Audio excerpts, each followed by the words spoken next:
漫威到底有多细？细节一：从来没有被触碰过的时间宝石，无疑是复联3中的最大亮点。当奇异博士将时间宝石拿出的时候，宝石周围散发着淡淡的绿光，漂浮在他手心之中。同样的，灭霸也只能捏着那圈绿光，并没有真正触碰到宝石的本体。后来在复联4中，钢铁侠用机械手臂组装带着6颗宝石的钢铁手套时，机械手臂却可以接触时间宝石的本体。由此我们可以判断出一个结论，那就是具有生命迹象的生物是无法接触到时间宝石的本体。细节2：在雷神3的结尾，每个人都承认索尔是阿斯加德的国王，随后洛基也走过去表示敬意。但是请注意，当洛基走过去的时候，绿巨人此时就紧握拳头，原因就在于他现在还是那个暴躁的绿巨人，并不是有着智慧的马克叔。所以在绿巨人的脑海中，他只记得洛基在2012年给纽约造成了混乱，这个拳头也反映了浩克内心的愤怒。细节3：在蜘蛛侠英雄归来中，当彼得举起储物柜来取他的蜘蛛液体时，现在请注意，你可以很清楚地看到这块墙与其他的墙不同，这部分充满划痕，这也表明彼得经常在这里藏东西。细节4：在蜘蛛侠英雄远征中，当布拉德在一个尴尬的位置抓到彼得时，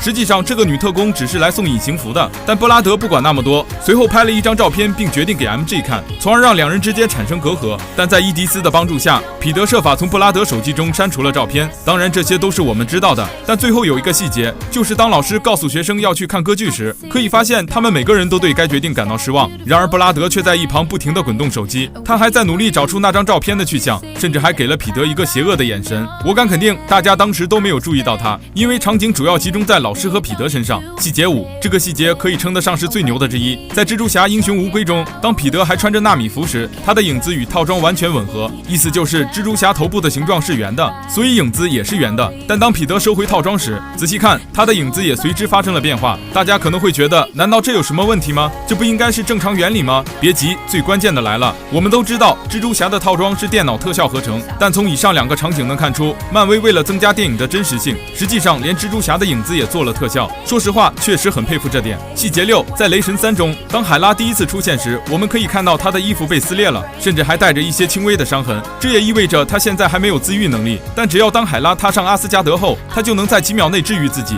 然而在整部电影中，她的头饰也越来越大，这就是为什么奥丁说他会从阿斯加德汲取力量。如果他在阿斯加德待的时间越久，那么实力也会越来越强大。细节7：在钢铁侠3的结尾，基利安给托尼来了一记凶猛的重拳，这一拳的威势十足，不仅将钢铁侠的套装打破，还连带着烧坏了托尼衣服的袖子。在此之前，我们可以非常清楚地看到托尼的名牌 T 恤衫质量还不错，然而就在基利安重拳砸下的瞬间，一切改变了。所以现在你明白了为什么在最后看到托尼一只手露在外面。细节8：在钢铁侠3中，你还记得托尼的老巢被直升机轰炸之前吗？两人因为一点鸡毛蒜皮而吵了起来，此时把画面定格，你有没有看到背景墙上挂着一只红配绿的袜子？那个似乎是圣诞节礼物用的，上面还有贾维斯的名字。其实贾维斯是霍华德的管家名字，托尼用这个名字命名人工智能，其实是把他当成了自己的家人来对待。